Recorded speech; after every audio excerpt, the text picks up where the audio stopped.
በስመ አብ ወወልድ ወመንፈስ ቅዱስ አሐዱ አምላክ አሜን። የዕለቱ ወንጌል የዮሐንስ ወንጌል ምዕራፍ 16 ከቁጥር 1 እስከ ፍጻሜ። እንዳትሰናከሉ ይህንን ተናግሬያችኋለሁ። ከምኵራባቸው ያወጧችኋል፣ ከዚህም በላይ ደግሞ የሚገላችሁ ሁሉ እግዚአብሔርን እንደሚያገለግል የሚመስልበት ጊዜ ይመጣል። ይህንም የሚያደርጉባችሁ አብንና እኔን ስላላወቁ ነው። ነገር ግን ጊዜው ሲደርስ እኔ እንደነገርኳችሁ ታስቡ ዘንድ ይህንን ተናግሬያችኋለሁ። ከእናንተም ጋር ስለነበርሁ በመጀመሪያ ይህንን አልነገርኋችሁም።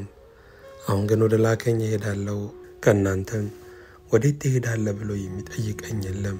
ነገር ግን ይህንን ስለተናገርኋችሁ ሐዘን በልባችሁ ሞልቷል። እኔ ግን እውነት እነግራችኋለሁ፣ እኔ እንድሄድ ይሻላችኋል። እኔ ባልሄድ አጽናኙ ወደ እናንተ አይመጣምና፣ እኔ ብሄድ ግን እርሱን እልክላችኋለሁ። እርሱም መጥቶ ስለ ኃጢአት፣ ስለ ጽድቅም ስለ ፍርድም ዓለምን ይወቅሳል። ስለ ኃጢአት በእኔ ስለማያምኑ ነው። ስለ ጽድቅም ወደ አብ ስለሚሄድ ከዚህም በኋላ ስለማታዩኝ ነው። ስለ ፍርድም የዚህ ዓለም ገዢ ስለተፈረደበት ነው። የምነግራችሁ ገና ብዙ አለኝ፣ ነገር ግን አሁን ልትሸከሙት አትችሉም። ግን እርሱ የእውነት መንፈስ በመጣ ጊዜ ወደ እውነት ሁሉ ይመራችኋል። የሚሰማውንም ሁሉ ይናገራል እንጂ ከራሱ አይነግርምና የሚመጣውንም ይነግራችኋል። እርሱ ያከብረኛል፣ ለእኔ ካለኝ ወስዶ ይነግራችኋልና።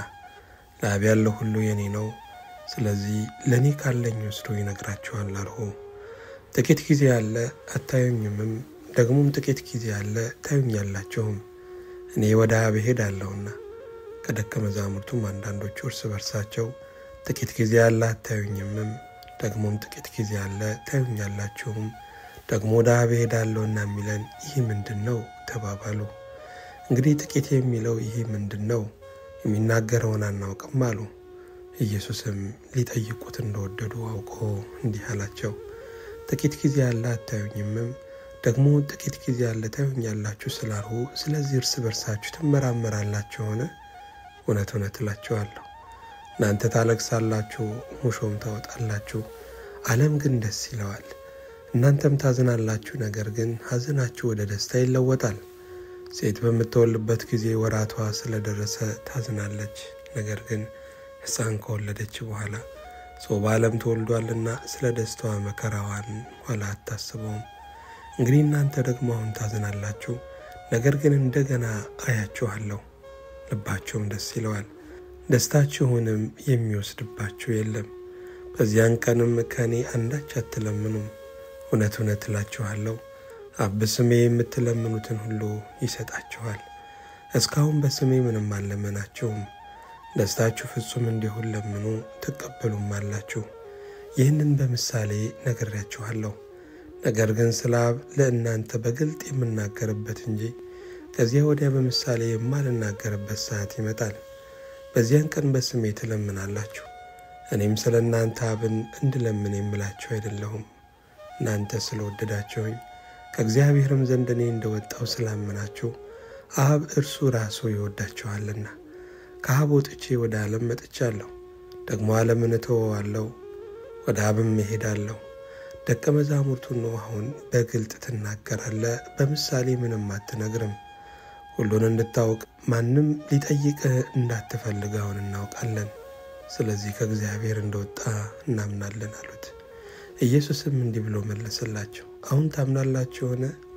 እነሆ እያንዳንዳችሁ ወደ ቤት የምትበታተኑበት እኔንም ለብቻ የምትተዉበት ሰዓት ይመጣል፣ አሁንም ደርሷል። ነገር ግን አብ ከእኔ ጋር ስለሆነ ብቻዬን አይደለሁም። በእኔ ሳላችሁ ሰላም እንዲሆንላችሁ ይህንን ተናግሬያችኋለሁ። በዓለም ሳላችሁ መከራ አለባችሁ፣ ነገር ግን አይዟችሁ፣ እኔ ዓለምን አሸንፌዋለሁ። ምስጋና ለእግዚአብሔር ይሁን። መጀመሪያይቱ የሐዋርያው የቅዱስ ጳውሎስ መልእክት ወደ ቆሮንቶስ ሰዎች ምዕራፍ 4 ከቁጥር 8 እስከ 14።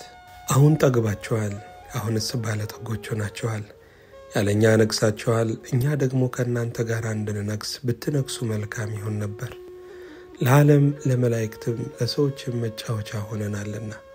እግዚአብሔር እኛን ሐዋርያቱን ሞት እንደተፈረደባቸው ሰዎች ከሁሉ ይልቅ የኋለኞች እንዳደረገን ይመስለኛልና። እኛ ስለ ክርስቶስ ሞኞች ነን፣ እናንተ ግን በክርስቶስ ልባሞች ናችሁ። እኛ ደካሞች ነን፣ እናንተ ግን ኃይለኞች ናችሁ። እናንተ የከበራችሁ ናችሁ፣ እኛ ግን የተዋረድን ነን። እስከዚህ ሰዓት ድረስ እንራባለን፣ እንጠማለን፣ እንራቆታለን፣ እንጎሰማለን፣ እንንከራተታለን። በገዛቻችን እየሰራን እንደክማለን። ሲሰድቡን እንመርቃለን፣ ሲያሳድዱን እንታገሳለን፣ ክፉ ሲናገሩን እንማልዳለን። እስካሁን ድረስ የዓለም ጥራጊ የሁሉም ጉድፍ ሆነናል። እንደምወዳችሁ ልጆች አድርጌ ልገስጻችሁ እንጂ ላሳፍራችሁ ይህንን አልጽፍም። ምስጋና ለእግዚአብሔር ይሁን። የሐዋርያው የቅዱስ ያዕቆብ መልእክት ምዕራፍ 5 ከቁጥር 10 እስከ 12። ወንድሞች ሆይ የመከራና የትዕግስት ምሳሌ የሆኑትን በጌታ ስም የተናገሩትን ነቢያትን ተመልከቱ። እነሆ በትዕግስት የጸኑትን ብፁዓን እንላቸዋለን። ኢዮብ እንደታገሰ ሰምታችኋል፣ ጌታም እንደፈጸመለት አይታችኋል። ጌታ እጅግ የሚምር የሚራራም ነውና። ከሁሉ በፊት ወንድሞቼ ሆይ በሰማይም ቢሆን በምድርም ቢሆን በሌላ መሐላም ቢሆን በምንም አትማሉ። ነገር ግን ከፍርድ በታች እንዳትወድቁ ነገራችሁ አዎን ቢሆን አዎን ይሁን፣ አይደለም ቢሆን አይደለም ይሁን። የሐዋርያት ሥራ ምዕራፍ 14 ከቁጥር 21 እስከ ፍጻሜ። ከእነርሱ ግን የቆጵሮስና የቀሬና ሰዎች የነበሩት አንዳንዶቹ ወደ አንጾኪያ መጥተው የጌታን ኢየሱስን ወንጌል እየሰበኩ ለግሪክ ሰዎች ተናገሩ። የጌታም እጅ ከእነርሱ ጋር ነበረ።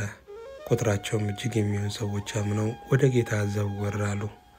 ወሬውም በኢየሩሳሌም ባለችው ቤተ ክርስቲያን ስለ እነርሱ ተሰማ። በርናባስንም ወደ አንጾኪያ ላኩት። እርሱም መጥቶ የእግዚአብሔርን ጸጋ ባየ ጊዜ ደስ አለው። ሁሉንም በልባቸው ፈቃድ በጌታ ጸንቶ የኖሩ ዘንድ መከራቸው። ደግ ሰውና መንፈስ ቅዱስ እምነትም የሞላበት ነበርና ብዙ ሕዝብም ወደ ጌታ ተጨመሩ። በርናባስም ሳውልን ሊፈልግ ወደ ጠርሴስ መጣ። ባገኘውም ጊዜ ወደ አንጾኪያ መጣው። በቤተ ክርስቲያን 1 ዓመት ሙሉ ተሰበሰቡ። ብዙ ሕዝብም አስተማሩ። ደቀ መዛሙርትም መጀመሪያ በአንጾኪያ ክርስቲያን ተባሉ።